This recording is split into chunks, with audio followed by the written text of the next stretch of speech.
Hi, and welcome to the Libro.fm podcast, where we talk to authors, narrators, booksellers, and more. I'm Karen. And I'm Craig. On today's episode, we got to sit down with award-winning author Kacen Callender, whose new book, Stars in Your Eyes, just came out on October 10th. So at the time of recording, it should be on the shelves of your local bookstore. So when you are done listening to Karen and I, run to your store and purchase this book immediately. Yes, could not agree more. I think I've probably said this way too many times in episodes leading up to this, but I am a huge Kacen Callender fan. You're a huge Kacen Callender fan? This is the first time I've heard this. Yep, I know it comes as a shock. Kacen just writes very broadly, so many genres. They write for so many age ranges, and their book, Felix Ever After, is one of my all-time favorites. So it was really special to get to meet them, and I'm just so excited to share this episode with all of our listeners.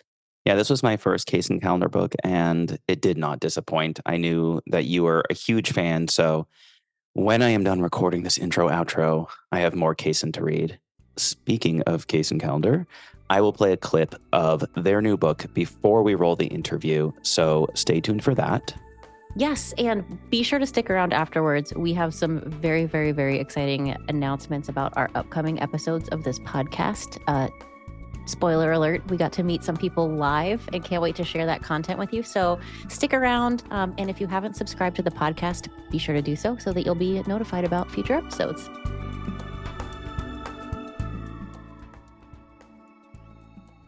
I'm led down halls with fresh white paint and tiled floors that smell like bleach. I'm wheezing and sweating, trying to take a deep breath and cool down before I enter the room. Desert heat still sticking to my skin. I'm very late. I know I'll get some points knocked off on first impressions for that alone, and I don't think anyone will take an "I'm sorry, I'm not used to LA traffic" as an excuse anymore. It might have worked for my first role, but I've been in and out of the city going on a year now. Samantha, the assistant who leads me down the hall, seems as nervous as me, and that's saying something. "Are you sure you don't want a water? Coffee?" she asks for the third time. "I'm okay," I say, still breathless.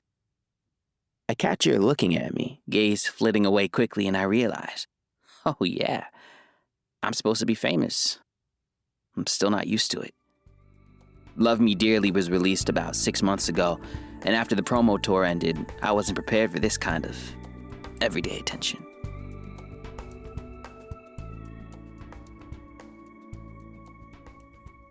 All right, welcome to the podcast, Kacen. We're so excited to have you here today. I just have to say I am a huge fan, so I've been very excited to talk to you. Felix Ever After is one of my favorite books of all time, so was really excited when your new book came out on October 10th, which we'll talk about today. So congratulations on the new release. Thank you. I appreciate that. Yeah, we were excited. We both got early copies. When it came in the mail, we were on a Zoom call, and we were like, oh my God, look. It was like a Christmas morning. Can you please introduce yourself for our listeners and maybe share a little bit about who you are and what you are up to in the bookish world? My name is Kacen Callender. I use they, them pronouns. I am an author. I've been writing for close to 10 years now, which feels strange to look back on and reflect on, but originally from Saint Thomas of the U.S. Virgin Islands. I used to work in publishing, and now I'm a full-time writer in Philadelphia. And yeah, honestly, I don't know if you... No, that's perfect. What's your go-to bookstore in Philadelphia? So it used to be Shakespeare and Company, but it did not survive the pandemic, unfortunately. So I do need to find a new bookstore. So like I said, we have tons of questions, so I will pass it back to you, Karen, to get us rolling. Awesome. Okay, so my first question, Kacen, in your writing, we encounter lots of characters that are dealing with some pretty tough things, with grief, identity, trauma. And one of the themes that made me fall in love with your work is this idea of finding community and kind of moving through fear of connecting with other people as we learn more about ourselves as well. And so I was wondering if you could talk a little bit more about, why that's so important to your work and how that has evolved as you've added to your collection of titles. Thank you. Yeah, I think that's a very personal story for me. I struggled a lot with finding connection and community throughout my life, not necessarily only because of my identity, though that has had a lot to do with it, I think, as a marginalized person, Black, queer, and trans person. Like growing up, St. Thomas in the US Virgin Islands was not the most accepting place. So that was like a large block to finding connection. And it kind of chased me throughout my life of like, why is it so difficult to find connection? And I think with Stars in Your Eyes in particular, you'll find me reflecting on the healing of CPTSD and realizing that my own experience with trauma had a lot to do with that struggle of finding connection and community. And I think that for a lot of my books, like you mentioned, Felix Ever After, that writing about that struggle and having the characters find healing and connection in their own stories was very healing for me also. So I think that's why I tend to gravitate towards that theme. Thank you so much for sharing that. I've seen you described in many interviews. We read a bunch of interviews kind of prepping for this, and I kept seeing the word most versatile as like you're on the list of the most versatile writers. And it makes tons of sense. You write for middle grade, YA, adult. And I was curious, do you have a favorite genre to write in? Or second question, is your creative process different depending on what audience you're writing for? The first question is too controversial. I will not choose. I think it depends. Honestly, it really just depends on, I think, where I am in my own healing. And I think that lends itself to the second answer too. I almost feel like every audience was a different stage of me learning to connect with myself in different ways. So middle grade was different in healing than the YA was, than adult was. And um, that does kind of help, that does show the reflection in different processes also. So for middle grade, the characters learning like almost the healing of like generational traumas in a way, and like the different traumas that were passed down to them. YA has been the healing of like community and like bullying, for example. And I think for the adult, what turned out to be different for Stars in Your Eyes, it was like kind of taking all of that in and actually learning how to have the resources to heal yourself, instead of as a child, like you look to your parents or you look to other adults around you to help with that healing. So I think that also helped with that also illustrated, I guess, the different like processes I had with each book, whether I was thinking about it consciously or not. So speaking of journeys and kind of how that arc has evolved, I'm always really curious to know about people's writerly journeys. And you mentioned at the beginning that you worked in publishing for a long time, and now you're full time writing. Could you tell us a little bit more about how you became Kacen of today, that is full time writing? What did that path look like? Well, it definitely started as a child, like really loving reading and writing. And I know a lot of people tend to have their split opinions on fan fiction, but I've recently like returned to my love of fan fiction and just feeling like there's so much like real joy, like how much joy it must take for somebody to love something so much that they want to go and create their own worlds and stories with what another writer created, has always stuck with me. And I think I've always wanted to write stories that created that kind of joy for other readers. So that stuck with me from the time I was like 10, I felt like I always knew that I was going to end up writing as an adult, but I didn't know I was going to be like my only job. I didn't think I realized yet that was even an option. Worked at a bookstore for a bit after I graduated from college, went into publishing, and it was in publishing that I saw that there was a gap in various characters for specifically middle grade. I realized that there really just were not a lot of fair people of color in middle grade yet, and I really wanted to help fill that gap. And after a while, realized that I felt like I was adding more, and I just felt happier writing full time. So I'm actually right now in the space of like, okay, I've been writing full time for a few years. It's been the dream. Maybe it's time to try something new. Maybe time to try to find like not a publishing job, but try to figure out what else I could be doing instead of just spending my days writing every day. I think your fans would not like to hear that. Speaking of fit your fanfic, what is your fanfic of choice? That's a sad question for me because it used to be the book and series and author that is incredibly traumatizing at this point. I can make the Yeah, assumption here. Yeah. Yeah. yeah. I think these days, though, I don't know. I've been bouncing around from different books, TV shows, and anime. Awesome. Nice. I loved that aspect of, Stars in Your Eyes as well. There are these really cool, like, excerpts that pop up throughout the book where someone is writing fanfic about the 2 main characters. Those were some of my favorite sections. I got so excited every time they popped up. Thank you Yeah. for saying that. Honestly, forgot that they were in there. So of course, they're in the book too. Uh, I loved those parts.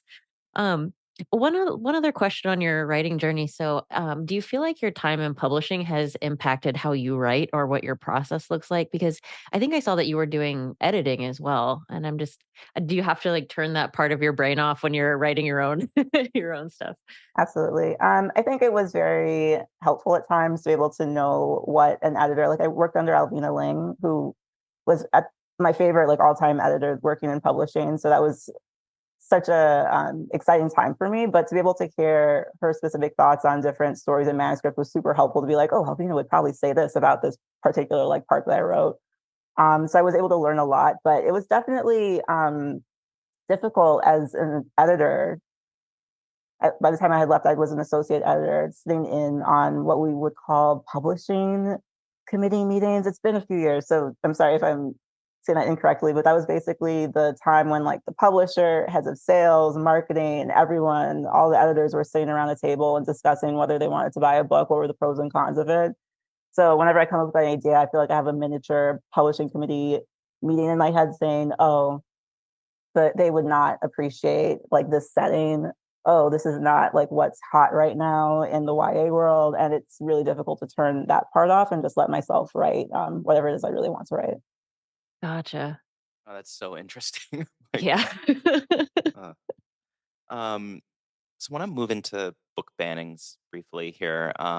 So we've been talking a ton about book banning on the podcast, and also just like the whole country's talking about book bannings, obviously, because it's such a like hot topic, sadly, in school districts and just cities and towns across the country.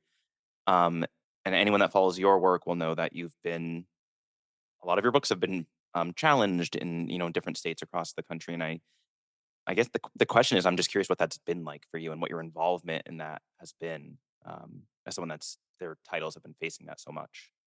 Yeah. Honestly, I've been in a space of putting my airplane mask on first before being able to Mhm. um, look outside to see what I can do to help with the situation. And I feel like it has been important to work on my own like healing and individual growth first before putting energy into something like censorship in the book bans. So I don't think I would actually be very helpful in the state that I'm in right now Sure, sure. without, yeah, as a writer, it's something that I'm trying not to let flood my head too much because then that would be another like level of almost self censorship of like, okay, this is something that's being fought against. I'm trying to get books into young queer people's hands. Is there like a way to do that?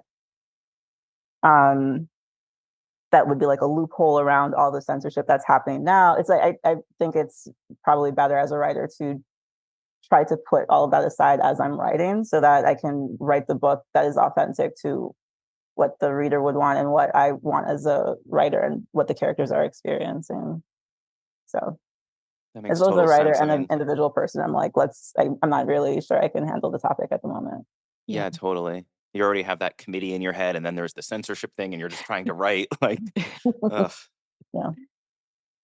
I guess, this is going to sound like a very basic question, but how are you so prolific? Like, I looked at your full list of everything you've published, and I think it's like 10 books since 2018. How do you do it? I don't know.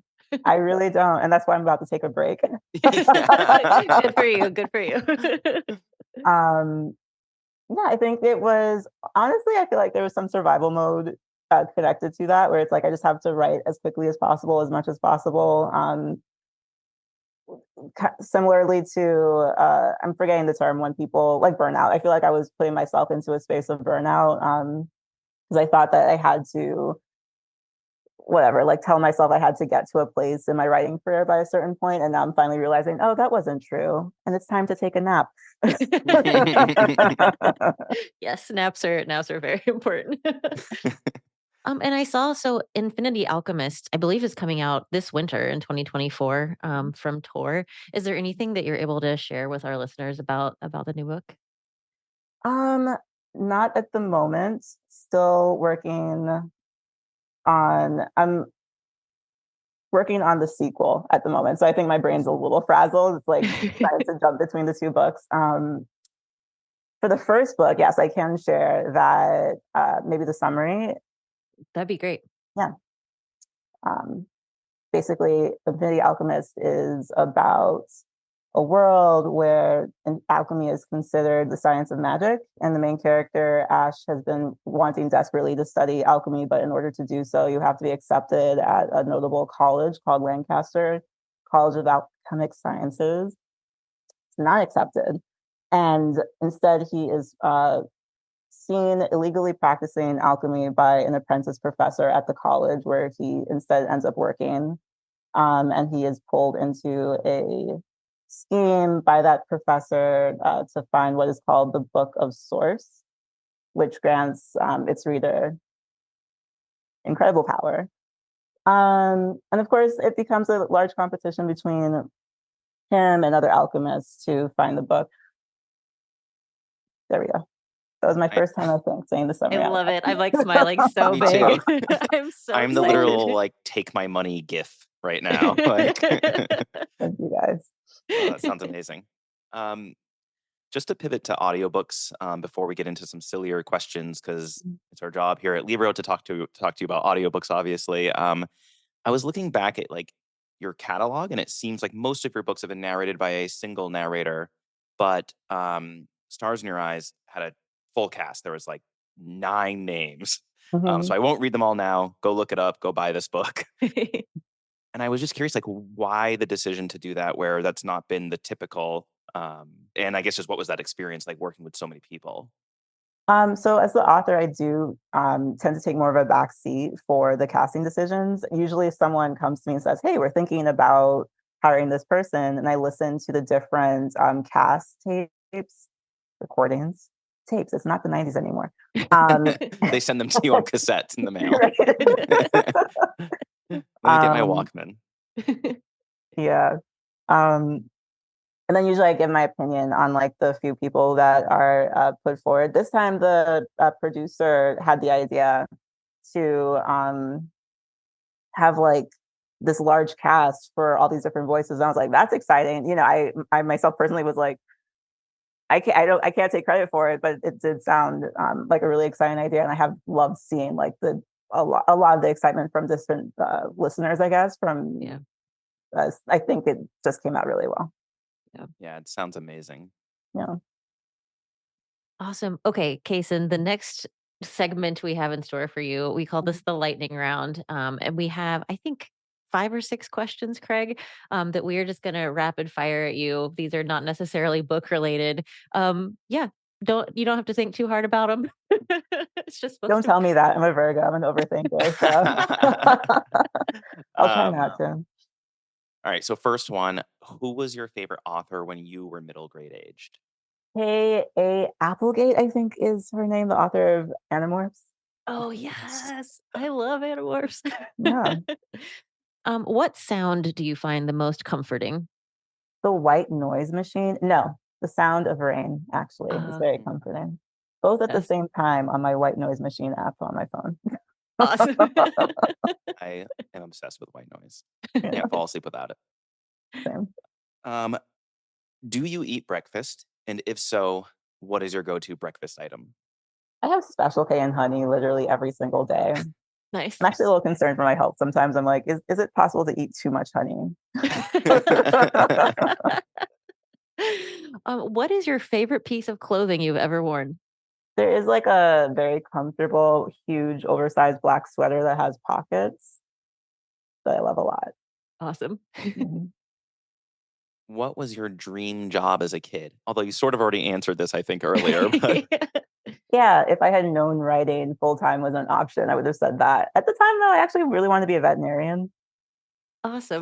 Classic kid answer. I love Yeah. it. All right, the last one for you. If you could repeat any day of your life, which one would you choose and why? The first one that comes to mind is the day that I won the National Book Award. Yes. Can we actually, this isn't a lightning round question. Can we Yeah, talk about that? What was that sure. like? I really did not think it's going to happen at all. I was just really happy to be there. So when it did happen, very much so, like, I feel like I walked into an alternate reality where this was not supposed to happen, but it did. And now I don't know. Sometimes it still doesn't even feel like it actually happened. I have to remind myself, yes, yes, it's real.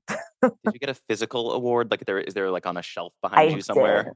I did. It's not on a shelf because my apartment is too small for decorations, but the next place is going to have a nice shelf with all the awards. It's in a That's sock drawer somewhere. Is what I'm hearing.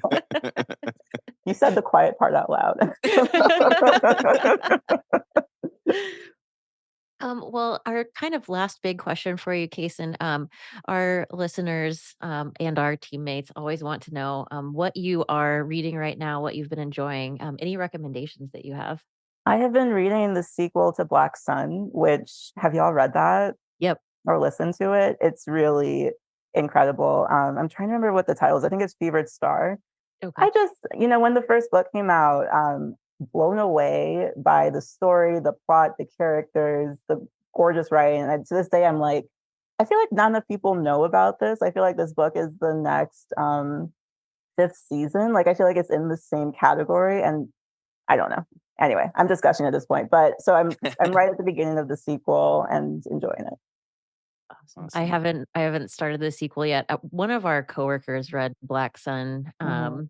a while back and recommended it, and it kind of like went around the company like what we were all like, yes, I have to read this, and loved it. I wanted to say as you should, but I shouldn't tell people what they should and shouldn't love. Well, thank you so much for joining us. This has been so awesome. I loved getting to hear about your process and everything like that. So thanks for taking the Yeah. time. I'm sure you have a ton of things going on. So Thank you have you. Thanks for naps to inviting attend me. to and So many now. Thank I you, appreciate it. Thank Kason.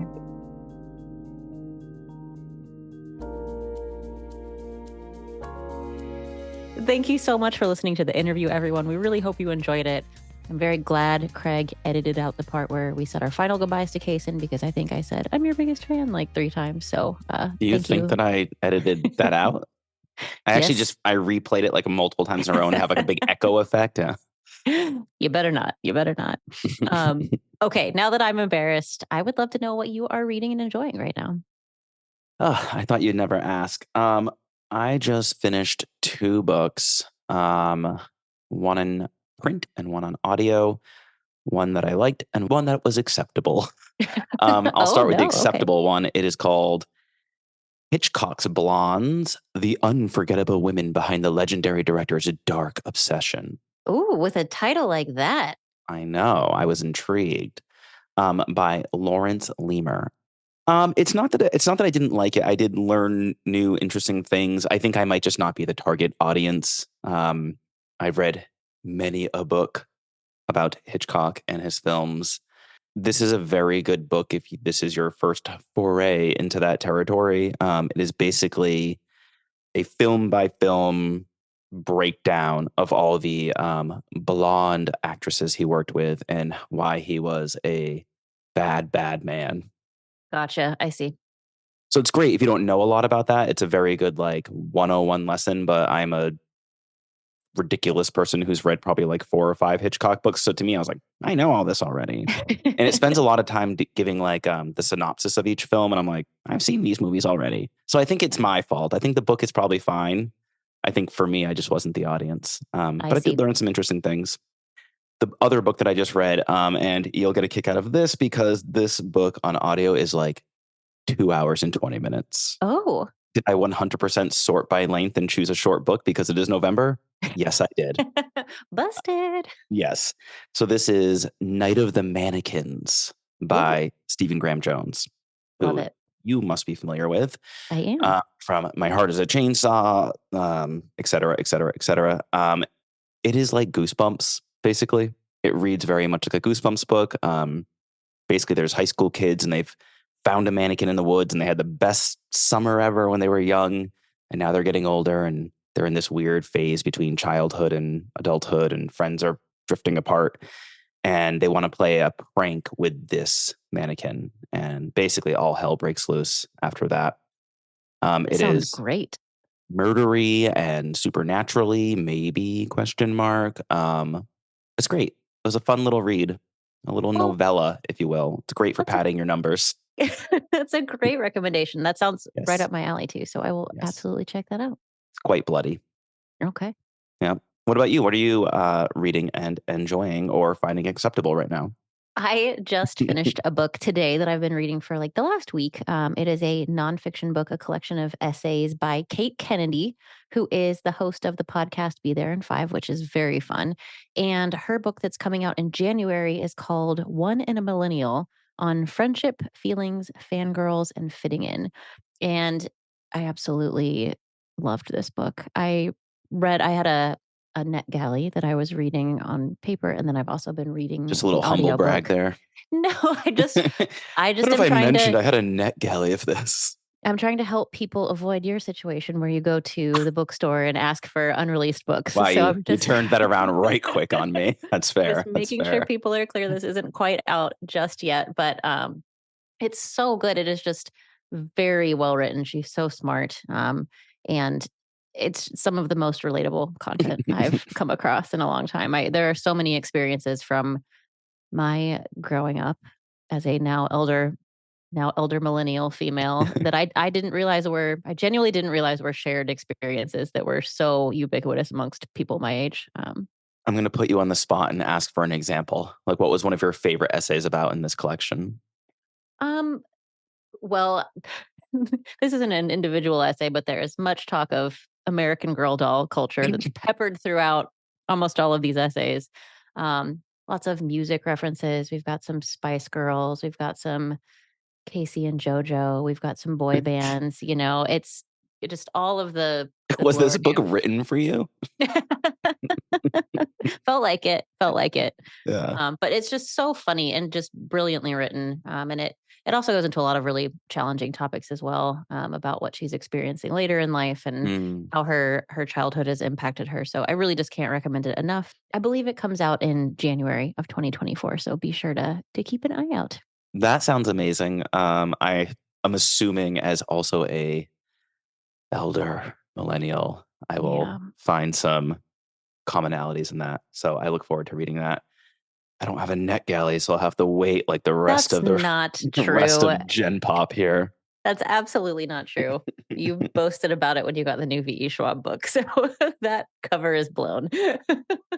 Yeah, I got that as a bumper sticker. I got the new V Schwab book on net galley. Wouldn't be surprised. So you teased that we may share a little bit about exciting things we have coming up at the front of the episode. Would you like to give a little information about what we just did last week? Yes, I would love to. Thank you for the honor. Our team got to go to Austin, Texas last week for the Texas Book Festival, which I don't know, I had never been to before. I thought it was amazing. What's your hot take?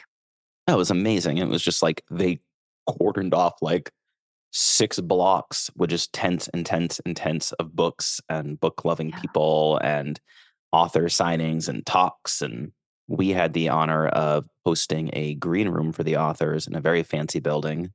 So we got to meet tons of amazing people, and they were very gracious to lend us a conference room for the few days. And I packed my suitcase with many, many microphones and cables, and we did live podcasting with 5 or 6 different authors. And I it thought was, you were going to let me give the update. oh my God, fine. All right. I brought microphones down. Now you take it away, Karen. What else did we do? I'm just kidding.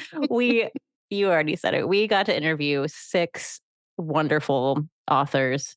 And I will say, like, authors amongst other things. None of the people we talked to are only authors. They do many, many amazing things. I can't even wait to start releasing this content to you all.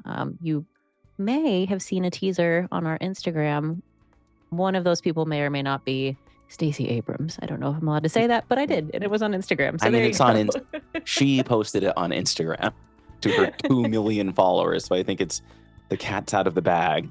Yeah. Yes, meeting Stacey Abrams it was very surreal. It was amazing. Not only just because I really respect her as a person, but also the interview was really great. Toot toot of our horns.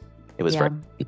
Same experience with all of the other folks we talked to as well. We were both very nervous and very excited, and everyone was so personable and welcoming and smart and funny. And we have some real good podcasting headed your way. Yes, after I edit for 1 million hours. You So can do it. please hold tight. The content is coming, but it's going to be a bit. I have to edit this episode first. Yes, one step at a time. Yes. Well, if that sounds interesting to you all, please remember to subscribe to the podcast if you haven't already. We always appreciate a rating and review. And if you have not started a Libro.fm membership yet, you can use the code LibroPodcast, and you will get 2 audiobooks for your first month instead of just 1. And as always, thank you for listening.